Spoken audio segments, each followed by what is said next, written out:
Hello, my name is Diane Wong, and I am the CEO of the Racial Justice Collaborative. And so today, the Racial Justice Collaborative is presenting a video. The video is, how did we get here? How did we get here? And what we mean by that is we're watching COVID-19 decimate all across the country, but in particular, we look at the decimation of Black and Brown communities. And people ask, how did we get here? Why is this happening? And so today we are presenting a video that will begin to explain that. This video is the first of a series. It's the first of this particular part of the series. We are already in process with Each One Teach One, and we started that in February. This is the second event in the Each One Teach One series, but the first in the How Did We Get Here subset. So how did we get here? That is an important question. And so I'm appearing today to talk in advance of Farrell Saunders, who's going to give more details of what has happened within the Black community to bring us to where we are today. But my talk today is to give you some details, some things to think about when you listen to Farrell Saunders. Also, our video today is an overview of the issue of African American history. So we're going to start with the beginnings of African American history and take us to where we are currently today. We have also, throughout the summer of 2021, we've got other events coming up, about 5 additional events. We've got workshops that will delve into depth with some of the topics that we bring up today. So watch for that for our whole series. We're going to have in June a race retreat going into more information about the GI Bill and how that redlining has significantly affected Black and white wealth. It was intended to create a middle class that was patriotic, and it did that. We're going to go through a series of other topics: police issues, mass incarceration, the wealth and how wealth was built in large companies in the United States is coming up. And we're going to talk in, I think September, we'll bring a workshop to talk about whiteness, asking the question, how does white superiority, how does white superiority grow in white people to feel that and to feel that they become that? And then finally in October, we'll do a bookended race retreat, pulling everything together to look at where do we go from there. So for today, here we are at how did we get here? First good reminder is to look at a timeline of American slavery and segregation.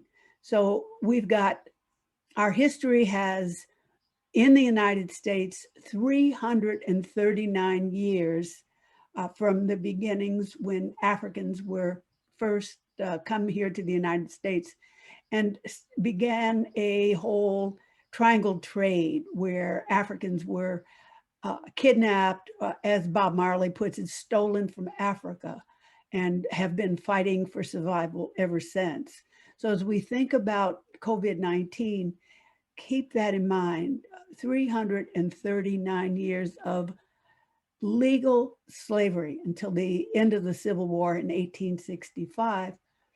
And then started, you see it in yellow, a kind of free-ish situation where Black people were legally free, but the South began a whole series of Black codes, and then Black codes were intended to keep people in the condition of slavery there was a big loophole in the 13th Amendment that people could be put to work, use their labor if they committed a crime, or if they were found to have committed a crime, and that was used to enact all kinds of vagrancy laws, unemployment laws, things that had never been criminalized before were now criminal, so that they could arrest and put Black people back into the condition of slavery.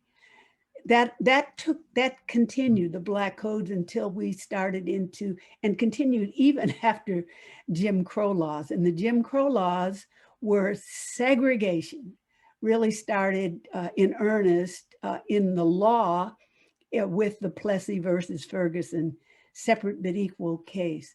And separate but equal continued as law in the United Supreme Court law of the land until the 1954 Brown versus Board of Education court case. And that Brown versus Board of Education, some of us can remember, that was a very slow unfoldment of desegregating education. And we're still here, even though it shows it green, in many areas, we're still looking at the effects of the discrimination, the segregation, the slavery. Here, this is pointing out what we brought up in our title, How Did We Get Here?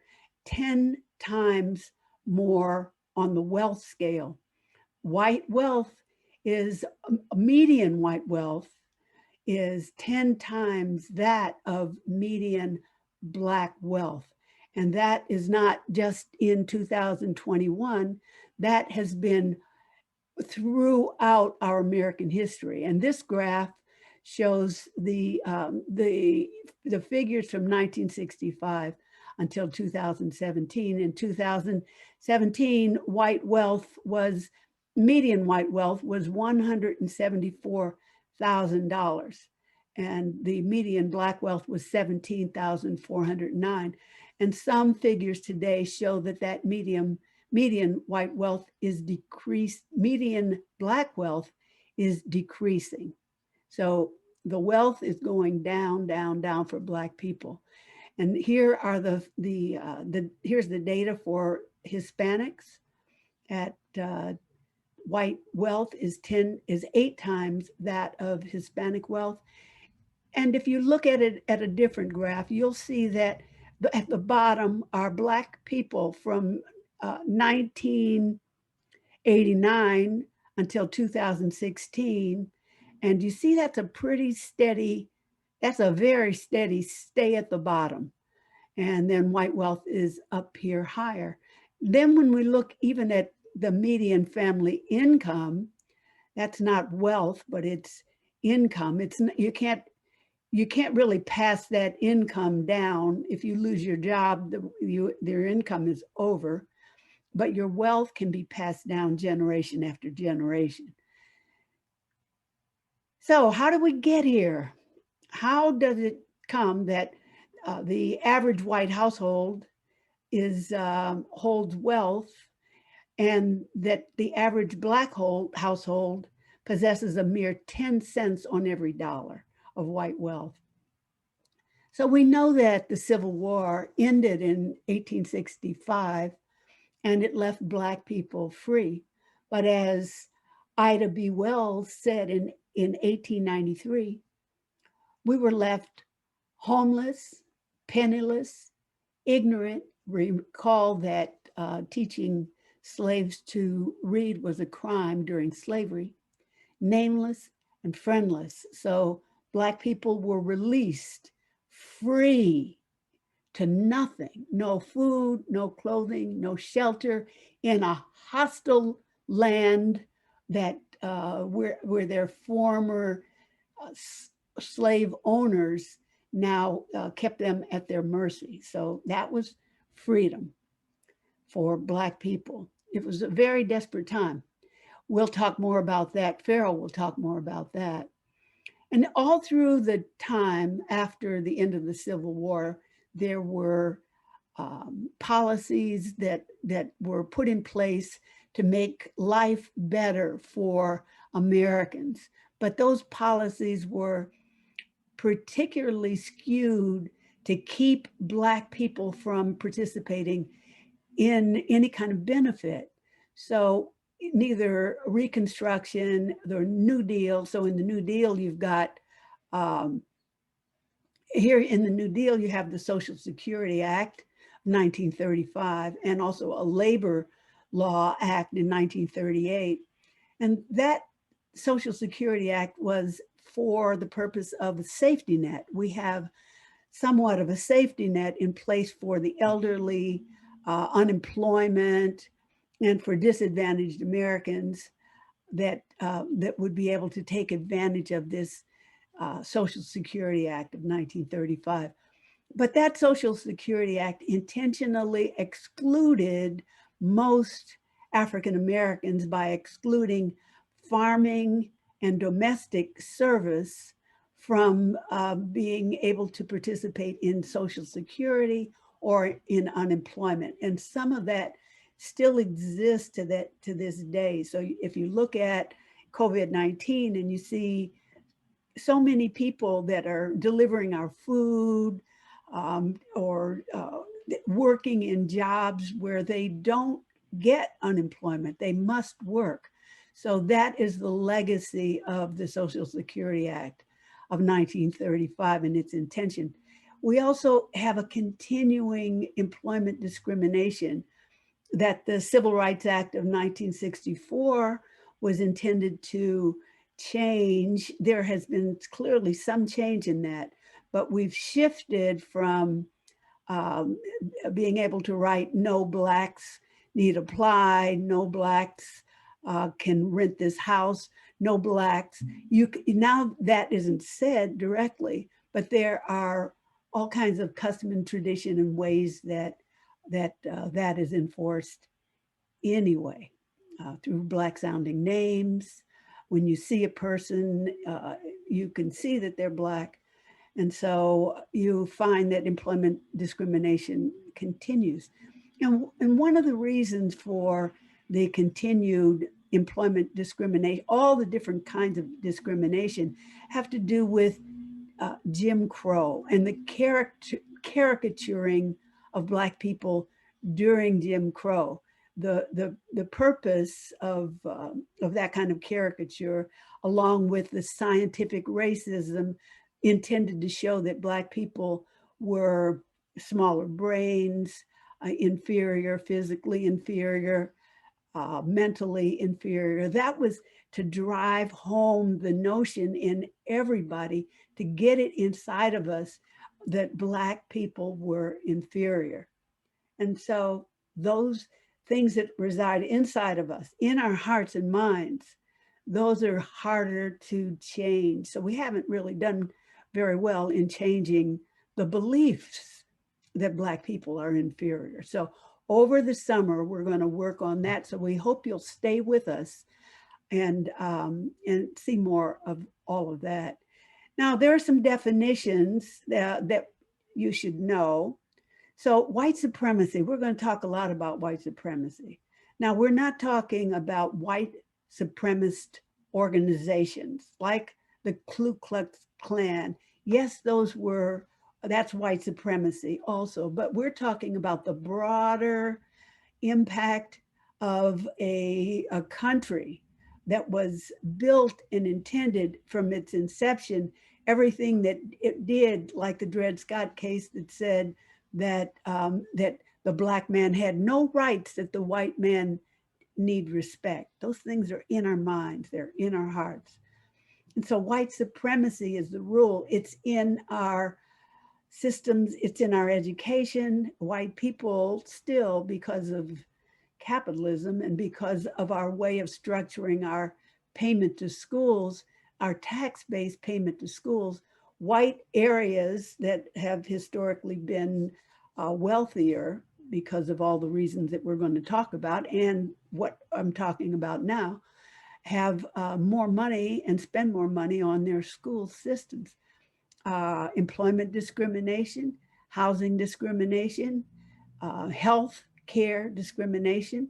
And one of the reasons that Black people are hesitant for the vaccine has to do with the history of using Black people as guinea pigs for syphilis drugs and all manner of other kinds of ways of using Black people. So those are the things that you're going to see today. And keep that in mind. What is white supremacy?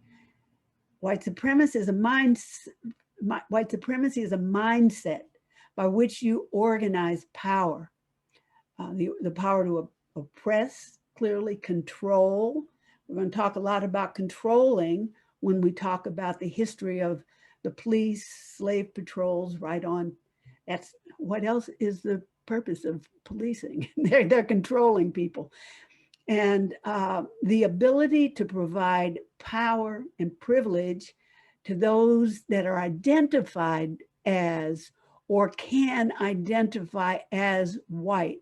And throughout the history of the United States, as new immigrants have come into this country, you'll see court cases where, during the 20th century, where they fought to be included as white.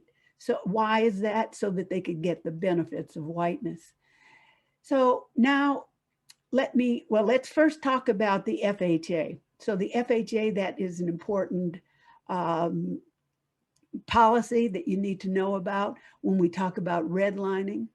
The Federal Housing Administration, FHA, was established in 1934, and it was established and intended to ensure that mortgages, home mortgages, this is about home mortgages, in and around African-American communities were excluded from being able to get FHA mortgages. So at the same time that the FHA mortgages were excluded from redlined areas, and redlining was drawing a line around African-American communities to say that they were too dangerous and too risky to provide mortgages for. At the same time, especially after the GI Bill, the FHA was used to subsidize builders who mass produced entire subdivisions.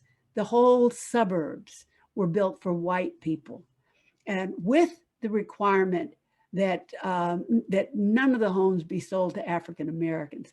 And so this moves out of being governmentally intentioned segregation, and it pours down into private people believing that that segregation was the rule, it was right, and there was something wrong with Black people. And so covenants in deeds were all over the place, all over the country, covenants that said this area is for white, or this home can only be sold to a white family. And so then how did Black people buy homes? Black people bought homes through land contract. And as we see here, we are looking at a study that shows that $4 billion in wealth was stolen from Black Chicagoans by using the land contract. And so in land contract, you don't get a mortgage and you never develop equity, so that you have a land contract. You are paying on a monthly basis directly to the land lord. It's kind of a rent to own, and you keep paying it, and when you're finished paying it, then you own that property. But in this redlined area, often when you're finished paying it, what you now own has, number one, it costs you, as they show here in this study, about $587 more per month for a land contract than if you had an FHA mortgage.